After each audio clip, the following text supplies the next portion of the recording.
Sabi ni Propeta Muhammad sallallahu alaihi wasallam, manatili tayo dito sa mundo na para tayong stranger tayo dito sa mundo. Hindi tayo taga rito. At mayroon po tayong patutunguhan, mga kapatid. At ito yung kabilang buhay. Imma al-jannah wa imma an-nar. Maaring ang patutunguhan ng tao ay dalawa lang. Wala pong purgatorio, mga kapatid, ha? Ayon sa paniniwala ng iba, na mayroon daw purgatorio. Sa atin ay mayroong paraiso at saka mayroong impyerno. فَمَنْ يَعْمَلْ مِثْقَالَ ذَرَّةٍ خَيْرًا يَرَهُ وَمَنْ يَعْمَلْ مِثْقَالَ ذَرَّةٍ شَرًّا يَرَهُ. Sino man ang gumawa ng kahit isang katiting na kabutihan, makikita niya ito sa kabilang buhay. At sino man ang gumawa ng kahit katiting na kasalanan, ito po ay makikita niya sa kabilang buhay. At mayroon tayong tagasulat, kiraman katibin.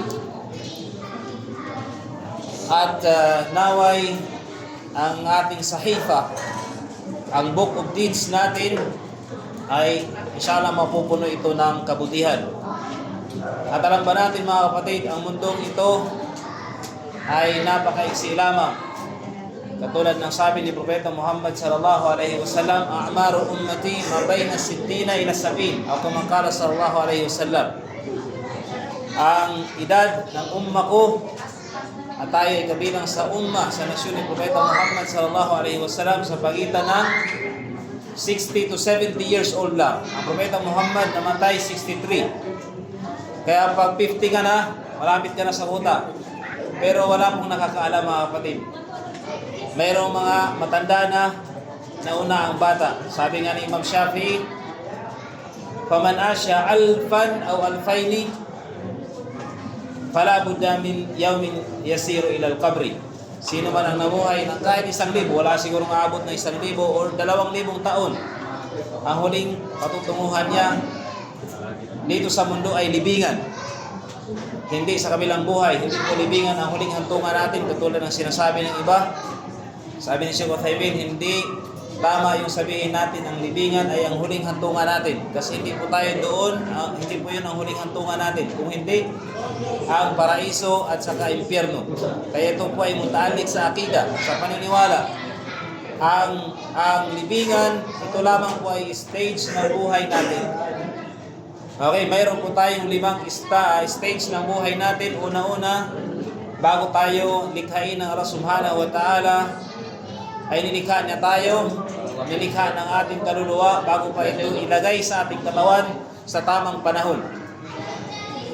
So mayroon na tayo, nandiyan na tayo, nilikha ng Allah subhanahu wa ta'ala. Tapos iniisa-isa tayo kapag dumating na yung panahon natin. Ngayon, ang unang estado ng buhay natin ay saktiyan sa sinapupunan ng ating mga magulang. At ito ang pinakamaiksik sa lahat. Dahil 8 to 9 months lang tayo mag-i-stay dyan. Kung inshallah mabubuhay sa paglabas, yung pag-stay natin sa buhay, yung buhay natin sa sinapupunan, ito yung pinakamaiksi. Pangalawa, sa pinakamaiksing buhay ay yung buhay natin dito sa mundo. Tama, mali? Ito yung pinakamaiksi. Pangalawa sa pinakamaiksi. Dahil magtatagal lang tayo ng 60 to 70 years. Hanggang 100. Siguro may lumampas, kunti na lang sila. Inshallah, kabilang tayo dito kapag malakas pa tayo. Inshallah, amin. Kapag malakas. Kapag hindi na, inshallah, ay ibigay sa atin ng Allah kung ano yung kakabuti. Pagkatapos, yung buhay sa libingan, ay ito ay susunod sa pinakamahaba. Dahil, mula nung namatay ka hanggang sa araw ng paghukom, ikaw ay maghihintay. Subhanallah. Pagkatapos sa pinakamahaba, sumunod na yung buhay sa Resurrection Day. Yung pagbabagong muli, tayo pa ibabangunin muli ng Allah subhanahu wa ta'ala. Bibigyan ulit tayo ng buhay at huhukuman tayo sa ating mga ginawa. Allahu Akbar. Kung tayo ay huhukuman po tayo sa dalawang bagay, mga kapatid. Kung tama ang ating paniniwala at tama ang ating gawa. Kung tama ang ating paniniwala, huhukuman tayo ng Allah sa paniniwala natin kung tama ito. Sino ang sinamba natin? Sino ang ano ang sinunod natin? Sino ang sinunod natin? Ano yung batas na sinunod natin?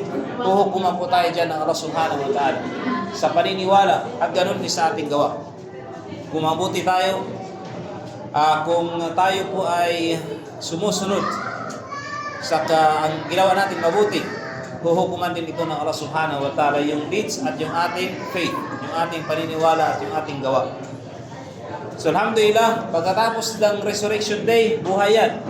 At itatayo ng Allah subhanahu wa ta'ala yung Resurrection Day, yung tayo ay husgahan. Kung hindi ako nagkakamali, 50,000 years muna bago itayo ang araw ng paghukom. Kaya subhanallah, napakatagal yan. Pagkatapos ay huhukuman niya, pagkatapos ng paghukom, yun na yung walang hanggang buhay. Maaring sa paraiso o maaring sa impyerno. Subhanallah, at ihiling natin sa Allah subhanahu wa ta'ala na naway tayo ay bigyan ng tamang gabay, una-una sa paniniwala. Kaya ipakita ng Allah subhanahu wa ta'ala sa atin ang tamang paniniwala para atin itong sundin. At ipakita ng Allah subhanahu wa ta'ala sa atin ang maling gawa upang ito ay layuan natin. So ito po ay dua ng mahal na Propeta Muhammad sallallahu alaihi wasallam. Ngayon mga kapatid, samantalahin natin. Okay, gusto ko lang linawin. Ang pagtitipon natin dito ay tinatawag na parang pakikiramay sa ating kapatid. So, kunin natin ano ang hukom nito mga kapatid. Kasi marami, may nagtatanong ano ang hukom ng aza, yung pakikiramay sa namatayan.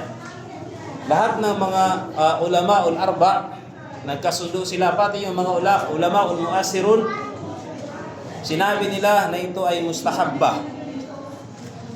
Ano yung mustahabba na yun? Linawin na natin yung aza mismo. Yung pagsabi natin sa namatayan, yung pakikiramay natin sa kanya, yung atin siyang i-comfort, yung sabihin natin naway bigyan ka ng dakilang reward ng Allah subhanahu wa ta'ala, patawarin ang yung namatay, at iba pang dua mula doon. Yun yung aza. Yun ang mustahab mga kapatid. Pero ang pagtitipon-tipon, mayroon pong khilaf. Halimbawa, maglagay tayo ng malaking tent at mag-celebrate tayo, yun po ay mayroong khilaf ang mga ulama. At sinabi nila, karamihan sa kanila, sinabi nila ito ay makruh. Ay, bakit tayo nagtitipon? Bakit tayo nagtitipon? Mga kapatid, ang pagtitipon natin dito, ay ito po ay sinamantala natin. Kasi may scholar din, mayroon isang scholar, dakilang scholar, si Sheikh Muhammad Al-Amin Al-Shankiti. Sabi nila, dati, okay lang na mag-aza tayo yung makasalubong natin sila sa mga daanan. Kung sino namatay, sabihin natin, a'adamallahu ajrak, bigyan ka ng dakilang gantimpala ng Allah subhanahu wa ta'ala, at ikaw ay patatagin, sabar ka. So okay yun. Pero sabi niya, sa panahon ngayon, hindi natin alam kung sino yung namatayan. Kaya sabi, okay lang yun kung wala naman tayong nalalabag na batas. Okay lang yun. Wala tayong nalalabag na batas. Hindi lang natin gawing walima. Parang nagwalima tayo. Huwag. Hindi yun. Baka mahulog sa bid'a o katulad ng ginagawa sa Pilipinas na talagang pag namatay, within 3 days talagang 7 days. 7 days, talaga sila. Ang tunay na aza, yung batiin lang natin yung namatayan nang tayo ay nakikiramay sa kanya. Okay? At yun po ay may malaking gantimpala sa Allah subhanahu wa ta'ala. Sa isang hadith, sabi ni Propeta Muhammad sallallahu alaihi wasallam, kung hindi ako nagkamay, nakalimutan ko yung hadith, sabi niya, man azza o aza, musaban falahu mithlu ajrihi. Sino man ang binati mo, sino man ang ikaw ay nakiramay sa namatayan, kung ano ang natanggap niyang gantimpala sa Allah subhanahu wa ta'ala, ganun din ang natanggap mo. Allahu Akbar. Ibig sabihin, kung siya ay nagsabar dahil sa naranasan niya at nagkaroon siya ng gantimpala sa pagsabar niya na yun at binati mo siya, mayroon kang gantimpala katulad niya. Allahu Akbar. Yun yung aza, yun yung pakikiramay. Hindi yung gagawin natin yung ito ay alhamdulillah sinamantala lang natin at ang purpose natin dito ay makapagbigay din ng konting kaalaman. Magbigay din ng konting pagtipo at magkakaroon tayo ng kaya ang gusto ko lang baka sabihin sa halimbawa pag umuwi tayo sa Pilipinas, gagawin natin ito kasi ginawa ng mga ustad, nagtitipon tayo 1 to 3 days. Di ba? So ito po ay makruh. Yung gagawa tayo ng tent, ito ginagawa dito. Yung naggagawa talaga sila ng tent, tapos tapos yung namatayan uupo talaga sa harapan at nag-istikbal or tumatanggap talaga ng mga nagko-condolence. Ito po ay makruh. Yung iba sa mga ulama, sinasabi nilang bid'ah. Okay? So, linawin lang natin yan mga kapatid. Ang tunay na aza yung batiin natin yung namatayan ng dua at pagsabar itong alhamdulillah pagtitipon na ito, sinamantala natin, binigyan tayo kung hindi lang nasabi yung modernang dito, wala naman tayo dito eh. So ito ay sinamantala lang din natin. Okay, sinamantala natin. Pero yung tunay na aza mga kapatid, yun yung pakikiramay natin sa namatayan. At ito ay mustahab. Mustahab ito. Mustahab ito. Ibig sabihin, yung hindi lang mustahab at khilaf, yung maglagay ng 3 araw or 7 araw, tapos tatanggap, tapos ang problema dito, yung namatay sila pa yung maghanda ng pagkain. Sa Islam, hindi. Tayo ang magpadala ng pagkain sa namatayan. Dahil bakit? Ang namatayan, medyo masakit pa sa kanilang damdamin. Baka pag nagluto sila, ang asin ay marami at saka ang asukal marami. Hindi na nila alam kung ano ang niluto nila. Baka ang adobo naging pansit. Joke. So, gano'n mga kapatid. So, tayo ang magpadala. Tayo ang alhamdulillah mga kapatid, kahapon nung isang araw, talagang nag-initiate sila. Tapos ngayon, dumami bigla yung pagkain. Alhamdulillah. So, yun mga kapatid, insyaAllah, yun po ang gagawin, dito, ang hukom na ang aza ay pakikiramay. Ito po ay sunnah, mustahab. Ang julus lang dito, yung tayo, ito po ay khilaf ng mga ulama. Pero si Sheikh Muhammad Al-Amin Shanqiti, ang fatwa niya, sabi niya dati, ay hindi naman talaga kahit saan makikita dahil kunti lang tao, kung sino naman tayo makilala. Ngayon, di naman natin madalaw minsan, doon sinamantala natin na dito natin siya batiin. Pero yun nga lang, kailangan walang mga mungkarat, walang mga labag sa Islam, katulad ng ginagawa ng iba, mag-iiyakan, katulad ng iba, nagkakantahan, or ginagawa ng alhamdulillah, ito ay pagbabasa ng Quran, isa pa yun.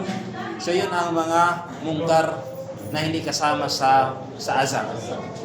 So ito po yung nais ko lang kasi sinerge ko rin kanina kasi may nag-post doon sa group namin, kaya tiniyak ko rin at ni-research ko talaga siya. Pati yung sinabi ni Sheikh Uthaymeen, Sheikh Shanqiti, Sheikh Fawzan, ni-research ko siya. Ang julus, yun yung hindi siya kaya-aya. Pero kung sakaling, ito pagsamantala yung at saka hindi naman ang namatayan ang nag-istiqbal, ito tayo naman eh. Tayo naman yung nag-picture, tayo naman, hindi naman siya yung nandito tapos isa-isahin natin siya, makibati tayo sa kanya, tapos hindi, nakita lang natin siya, okay na yun. Inshallah. Patibayin natin siya. At katulad ng sabi ko kahapon, na sa mga nakakilala sa kanya, huwag niyong pabayaan ang ating kapatid.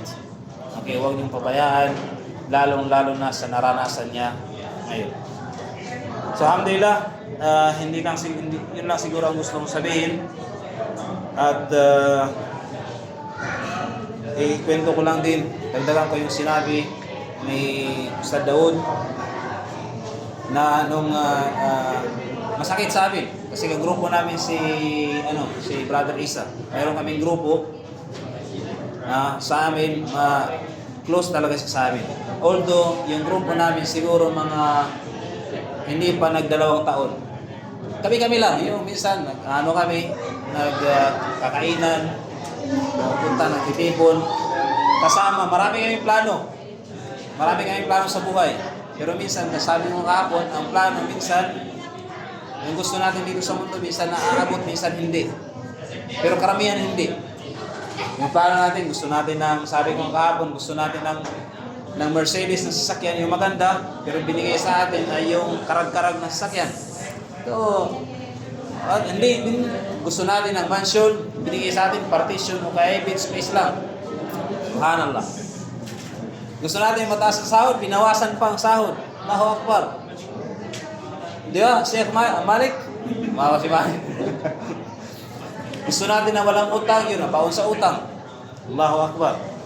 So may mga bagay na gusto natin dito sa mundo pero hindi natin naabot. Pero sa kabilang buhay, inshallah, kapag nakapasok tayo, ay lahat ng gusto ng ating sarili ay makuha natin. Allahu Akbar. Lahat ng gusto ng sarili natin, lahat, mga kapatid.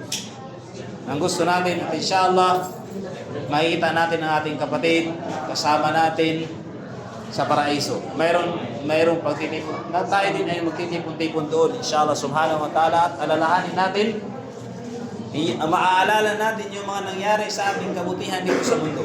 Allahu Akbar. Subhanallah. Kaya paramihin nyo ang mabuting kaibigan, paramihin nyo ang kaibigan na talagang naging kaibigan nyo siya para sa kabutihan, hindi dahil sa paggawa ng kasamaan. Kasi mahalaga yung mga kapatid, mayroon kang kaibigan, kaya ang hadith ni Propeta Muhammad sallallahu alaihi wasallam, sabi niya, "Al-mar'u ala dini khalilihi, falyanzur ahadukum man yukhalil."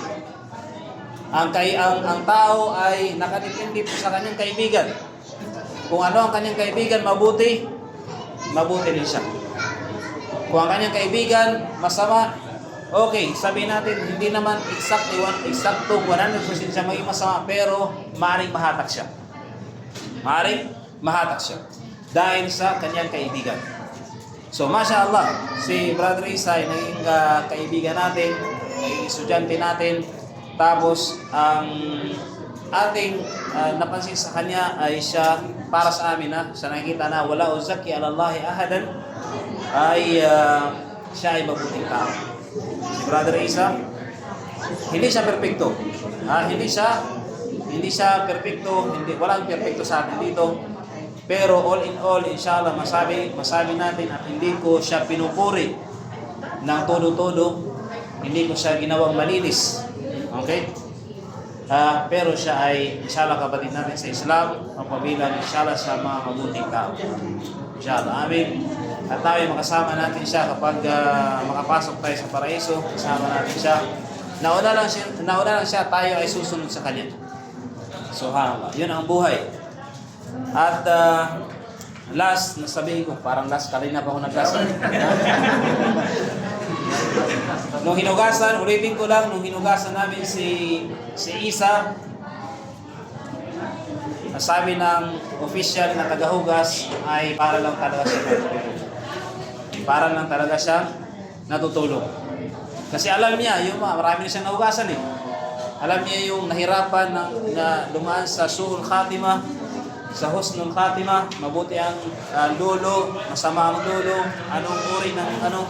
Pero si Isa, kahit na yung pagkamatay niya ay talagang may mga sugat siya. Kita naman natin nung mukha niya, may sugat at may bugbog. Pero wala yun, subhanallah, para lang talaga siya natutulog. Subhanallah.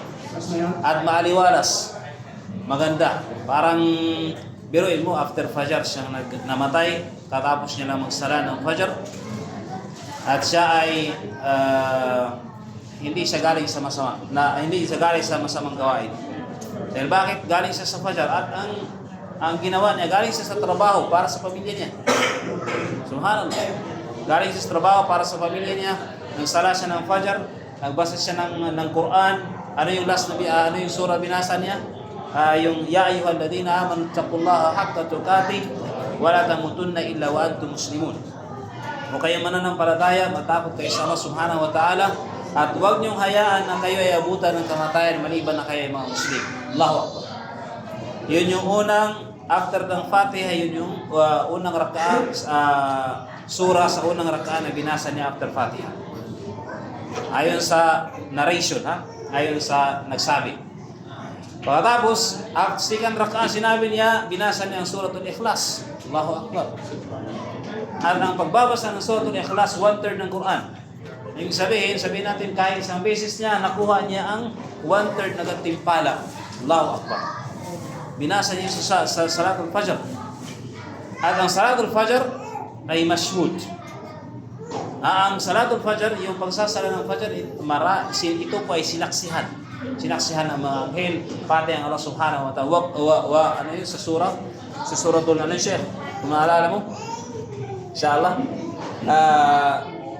Basta ang Salatul Fajr ito ay masyur. Sinasaksihan. Wini-witness ng mga anghel, siyempre ng Allah Subhanahu wa Ta'ala. Kaya, inshallah,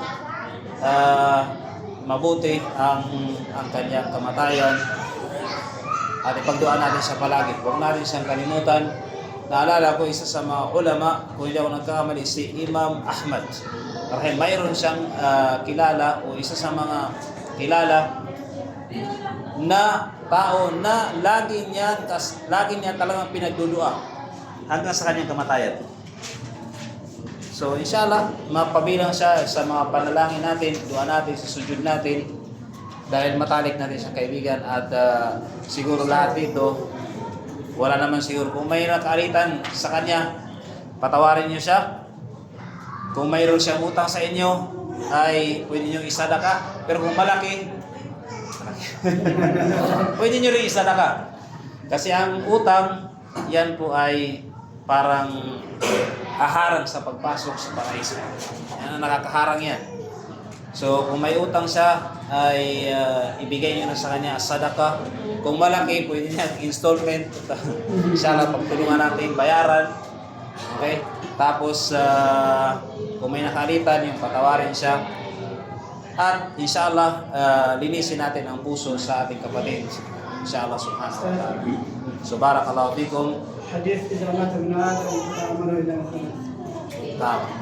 So, mayroong, mashallah, pinaalala ang ating Sheikh na hadith ni Propeta Muhammad SAW. Sinabi ng Propeta Muhammad SAW, idha mata ibn Adam, inqata'a amalu illa min thalath. Ang kapag namatay ang kan ni Adam, mapuputan lahat ng kanyang gawain. Mapuputol. Wala na siyang may contribute sa kanyang sarili. Wala na. Except maliban sa tatlong bagay. Ano yun? Una-una, awaladun salih yad'u lahu. Ang kanyang naiwan na anak na mabuti, magdudua para sa kanya. Inshallah, mayroon siyang naiwan na anak, si Ibrahim at isang babae. Inshallah, lalaki silang mga Muslim at maging mabuti. At pagdating ng panahon, kahit hindi nila nakasama ng matagal, magdudua yan sa kanilang ama. Inshallah, basta matayos na ang tarbiyah. Okay? Ngayon, pangalawa, sadaqatun jariyah. Kapag mayroong sadaka na mayroon siyang nagawang mashru, project, na ito ay katulad ng masjid, katulad ng mga puso ng tubig, at iba pa na napakinabangan ng mga Muslim hanggang sa matapos yung hanggang kailan din ang lifespan ng kanyang project, ay meron siyang gantimpala. Ano yung last? Aw ilmun yuntafa'u bihi. Kapag mayroon siyang naiwang kaalaman at ito ay pinakinabangan. So inshallah, isa doon ay yung mag-istighfar tayo sa kanya. Siya po ay kaibigan natin. Ito ay paalala sa atin lahat din. So barakallahu fikum. Okay, mga tanong, Ustaz. Inshallah, kung may tanungin niyo lang si Sheikh. Kasi Ustaz, may bumubulong sa akin yung nagtatanong. Halimbawa, yung kasi, para dun sa yung magdudua para sa kanya. Halimbawa, yung anak nag-base nag-islam, babae man o lalaki, namatay yung magulang. Pero yung mga magulang, hindi naman sila, pwede ba nila ipagduha? Nakatawaran sa inyo, papasapin sila sa paraiso. Hindi na Muslim yung mga magulang. Hindi na Muslim ang magulang. Ito ay pinagbawal. Muslim. Mga Muslim na anak, walang pweda. Pero ang pagdua sa hindi Muslim na magulang ay pinagbawal sa Islam. Nanamatay na. Pero kung halimbawa hindi pa siya namatay, yung magulang ay pwede siyang ipagduaan ng gabay. hidayah. Naway, ya Allah, gabayan mo aking magulang na mag-Muslim siya, maging mabuti siyang Muslim, yan, pwede yan. Pero kung namatay na siya, sabihin natin, ya Allah, papasukin mo siya sa paraiso at patawarin ang kanyang kasalanan. Ito pa yung pinagbawal ng Allah subhanahu wa ta'ala. Kahit sa Quran, pinagbawal yan. At marami ito, katulad sa aya ni Nuh sa kanyang anak. Pinagbawalan siya ng Allah subhanahu wa ta'ala. Okay? At iba pa. So, bawal yun, yung ipagdua.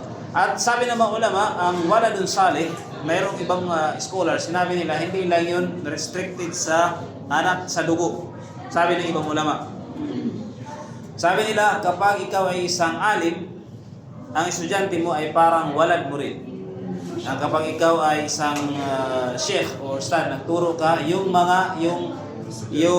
estudyante mo ay parang anak mo rin, mga anak mo. Siyempre, magdudua yun sa'yo. Katulad ngayon, nag-aral tayo kay Sheikh Uthaymin, for example. Nagdudua tayo sa kanya, rahimahullah. So yun po ay, tapos iba pa yung ilm na iniwan niya. Si Sheikhul Islam Ibn Taymiyyah, rahimahullah. Tingnan mo, nagdudua tayo sa kanya. Rahimahullah. So para tayong mga anak niya. Not biological, pero dahil estudyante tayo ng kaalaman, so yun po, pwede tayo magiging yung wala ng sali na Isa pa, Ustad. yung parents, yung family, yung Muslim na sila. Ngayon, halimbawa, namatay na yung tatay at nanay, pagpabuti yung anak, magdudua sa kanila, gagaling pala sila. Halimbawa naman yung naiwan ng mga anak ay pasaway, gumagawa ng mga kasamaan. Ano yung consequences doon sa parents na ang mabuti yung mga magulang. mabuti yung mga magulang. Pero yung mga anak na naiwan, pasaway, gumagawa ng kasamaan. Okay.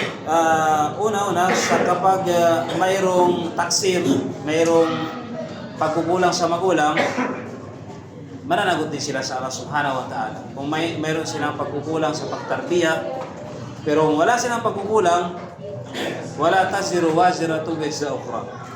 Hindi pananagutan, hindi pasanin, hindi kasalanan ng sino man ang paano ba yun? Kasalanan ng isa. Kasalanan ng isa. Kasalanan ng anak, sa kanya yun. Okay? Kasalanan ng anak, sa kanya yun. Siya ang mananagot sa Allah subhanahu wa ta'ala. Tuhusgahan tayo ng Allah doon, isa-isa. Pero yun nga lang, kung mayroong pagkukulang sa tarbiya, mayroong taksir na nangyari, hindi niya naayos ang tarbiya, mananagot din sila sa Allah. Dahil sabi ng Allah, sabi ni Propeta Muhammad SAW, kullukum ra'in wa kullukum mas'ulun an ra'iyatihi. So lahat kayo ay mas'ul, ra'in, tagapangalaga. At mas'ul kayo, tatanungin kayo sa inyong inaalagaan. So yun, kapag maayos naman at sila talaga ang naging pasaway, ay mananagot sila sa kanilang kasalanan sa Allah subhanahu wa ta'ala. At hindi ito sasagutin ng magulang. Wala pong original sin. Pero namamalan na Walang namamalang kasalanan. Wala yun. Yun ay kwentong barbero. Ustad, kung ang mag-asawa, yung lalaking Muslim at babaeng Muslim ang asawa, yung lalaking Muslim ay matino, katuwid, pero yung misis na pasaway. At vice versa. Yung babae naman ay magkatuwid, pero yung lalaki naman ay pasaway. Ano ang masinap yun na nasihan ng Islam? Parang gusto mong tawagin siya sa Daud.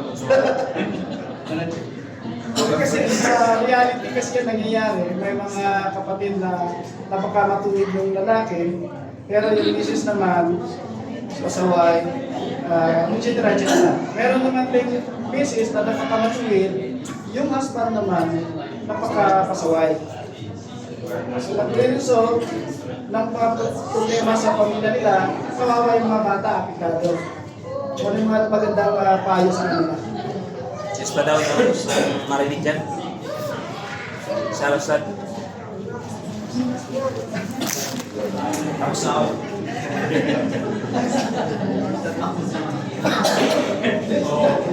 Kaya nagtatawa. Sorry. Akin to eh. Nga bismillah. Kung tanong ni Ustaz Mahmud, babalik din yun sa aya na pinanggit ni Ustaz Abdullah. Wala taziru waziratu wizra ukhra. Pero syempre, ang mag-asawa, responsibilidad nila ang isa't isa. Ang mag-asawa, tinawag na kabiyak sa Tagalog kasi at sa Islam ay nisfuddin, di ba? Kaya nga sinabi sa hadith, kapag ang lalaki o babae nag-aasawa siya ay nakakamit niya yung kalahati ng kanyang pananampalataya. Ang mag-asawa, kaya tinawag na magkabiyak kasi kailangan silang magtulungan sa bawat bagay na magdadala sa kanila ng kabutihan dito sa mundo, lalo sa kabilang buhay.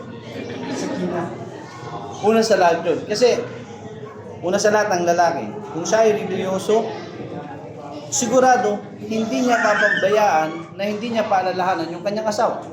Tama? Pero kung hindi makinig ang babae, hindi yung kasalanan ng lalaki. So, doon papasok yung sinabi ni Ustaz Abdullah na wala taziru waziratu wizra ukhra. At huwag niyong i-account yung kasalanan ng tao sa iba. Hindi natin pwedeng sisihin yung lalaki at sabihin na baka hindi pinapayuhan ng mister niya, yung kanyang asawa. Hindi natin masasabi yun. Dahil kailangan natin yung lalaki na bilang religyoso eh. Kung kaya niyang payuhan yung ibang tao, how much more pa na hindi niya payuhan yung asawa niya. Ganon din yun. Kung babae religyosa, masya Allah, mutanagkiba, mutadayyina, mapagsabat, imposible na hindi niya papaalalahanan yung asawa niyang lalaki. At kung di sumunod si lalaki, doon papasok yung aya na binanggit ni Ustaz Abdullah. Wala taziru waziratu wizra ukhra. Huwag natin sisisihin yung babae na sasabihin natin na kasalanan nyo ng misis. Imposible. Dahil kilala nga natin na siya ay religyoso. So, summary ay dapat magtulungan ng mag-asawa sa mga bagay na may pakinabang dito sa mundo at lalo sa kabilang mundo. Wallahu ta'ala a'lam. Baka pagsisihan ka kami ng pagkahalimbawa isa sa kanila yung nauna, pagsisisi lang nung naiwan. Bakit ganun yung relationship nila habang nabubuhay pa sila? Minsan pa kasi ikaw, kapag ka nagsisigawan halimbawa, either yung lalaki o babae magsasabi, bakit kasi ikaw yung sisihan? Bakit kasi ikaw yung asawa ko nagsisihan ko dahil ikaw yung asawa?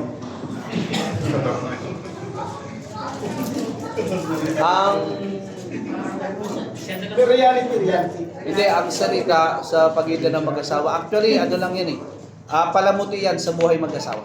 Masya Allah. Hindi, yung mga ganyan salita, kung titingnan natin, yung realidad kung masabi man nila yon sa oras ng galit, pero after nun pagsisihan nila yun. Kasi mag-asawa sila eh.